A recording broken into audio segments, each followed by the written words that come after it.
Hello కానమోకు కథావచనం మోహనవచనం పరిజ్ఞాన హితభాండం నిత్య చదువరి శ్రోతలకు ఆహ్వానం నమస్కారం. చదవదగినెవరు రాసిన తదుపరి చదివిన వెంటనే మరువక పలువురికి వినిపింపబూనినా అది ఏ పరిజ్ఞాన హితభాండమౌపో. మహిళ మోహనవచనమై విరాజిల్లు. పరిజ్ఞాన హితభాండం లక్ష్యం ప్రతివారీ సమాచార హక్కు, తెలుసుకునే హక్కు సైతం జీవించే హక్కుతో సమానం. ఆ స్ఫూర్తితోనే ఇప్పుడు నర్రా వేణు సౌజన్యంతో మండల్ ఆగస్ట్ డే అనేటువంటి అంశాన్ని మన కానమోకు కథావచన శ్రోతలకు అవగాహన నిమిత్తం ఈ అంశాన్ని వినిపిస్తున్నాను. Mandal August day, August 7th day. ఇక వినండి. నేడు మండల్ డే ఆగస్టు 7 బీసీల రాజ్యాంగపరమైన హక్కుల సాధన దినం. సమానత్వం లేకుండా స్వాతంత్రం నిరర్ధకం. అంబేద్కర్. బీపీ మండల్ 1918లో జన్మించి 1982లో కీర్తిశేషులయ్యారు. బీసీల సామాజిక, ఆర్థిక, విద్య వెనుకబాటుకు పరిష్కారం, దానికోసం 2వ బీసీ కమిషన్కు అధ్యక్షుడిగా నియమితులయ్యారు ఆయన.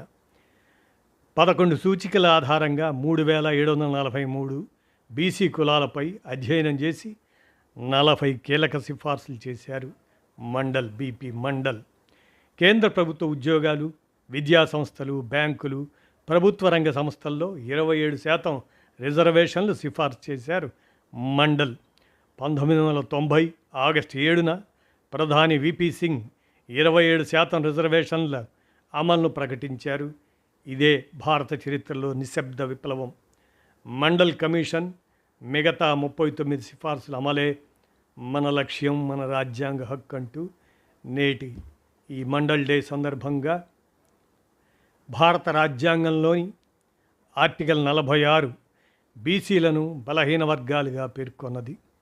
వీరి అభ్యున్నతి కోసం ఆర్టికల్ 340 ప్రకారం రాష్ట్రపతి ఉత్తర్వులతో ఒక కమిషన్ను నియమించి ఆ కమిషన్ ఇచ్చే సిఫార్సుల మేరకు ప్రభుత్వం తగు చర్యలు తీసుకోవచ్చు.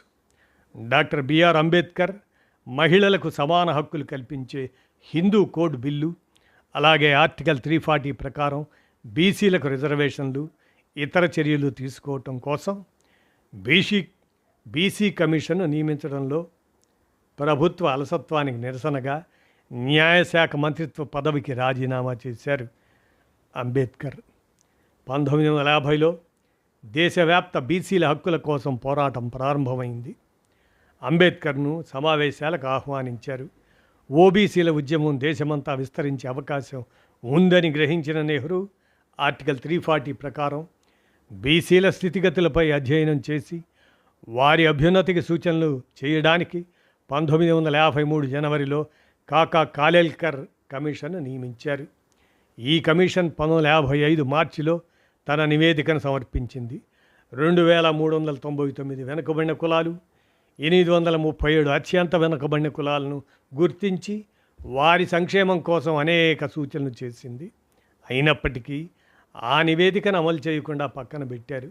1977లో జనతా పార్టీ తన ఎన్నికల మేనిఫెస్టోలో కాలేల్కర్ కమిషన్ నివేదికను అమలు చేస్తామని ప్రకటించింది. ఎన్నికల్లో గెలిచిన తర్వాత అప్పటి ప్రధాని మొరార్జీ దేశాయ్ 1978 డిసెంబర్ 20న పార్లమెంట్లో కొత్త బీసీ కమిషన్ ఏర్పాటు చేస్తామని ప్రకటించారు. దీంతో బీహార్కు చెందిన బీపీ మండల్ యాదవ్ ఆయన అధ్యక్షుడిగా మరో 4 సభ్యులు, ఒక కార్యదర్శితో 2వ బీసీ కమిషన్ ఏర్పాటు చేశారు. ఇదే మండల్ కమిషన్ సామాజిక, విద్య, ఆర్థికంగా వెనుకబడిన వర్గాల అభివృద్ధి కోసం ఈ కమిషన్ 11 సూచికల ఆధారంగా దేశ జనాభాలో 52% ఉన్న 3743 బీసీ కులాలను అధ్యయనం చేసి 40 కీలక సిఫార్సులు చేసింది. అందులో ముఖ్యమైనది కేంద్ర ప్రభుత్వ ఉద్యోగాలు, ఉన్నత విద్యా సంస్థలు, జాతీయ బ్యాంకులు, ప్రభుత్వ రంగ సంస్థలు, ప్రభుత్వ ఆర్థిక సహాయం పొందే సంస్థల్లో 27% రిజర్వేషన్లు కల్పించాలి అన్న సిఫార్సు అది. అప్పటికే ఎస్సీ ఎస్టీలకు ఉన్న 22.5% రిజర్వేషన్లతో కలిపి మొత్తం రిజర్వేషన్లు 50% మించకూడదనే సూత్రాన్ని దృష్టిలో ఉంచుకొని ఈ సిఫార్సు చేయబడింది. 1980 డిసెంబర్ 31న మండల్ కమిషన్ తన నివేదికను సమర్పించే నాటికి జనతా ప్రభుత్వం పడిపోయి కాంగ్రెస్ ప్రభుత్వం రావటంతో ఆ నివేదిక అమలు కాలేదు. తర్వాత బీసీ సంఘాలు దేశవ్యాప్తంగా ఉద్యమించాయి.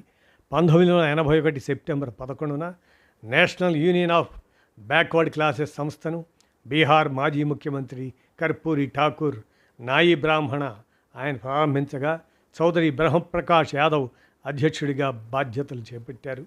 ఈ సంస్థ 110 మంది పార్లమెంటు సభ్యుల సంతకాలతో కూడిన వినతి పత్రాన్ని అప్పటి ప్రధాని ఇందిరాగాంధీకి సమర్పించి మండల్ కమిషన్ నివేదికను వెంటనే అమలు చేయాలని డిమాండ్ చేసింది.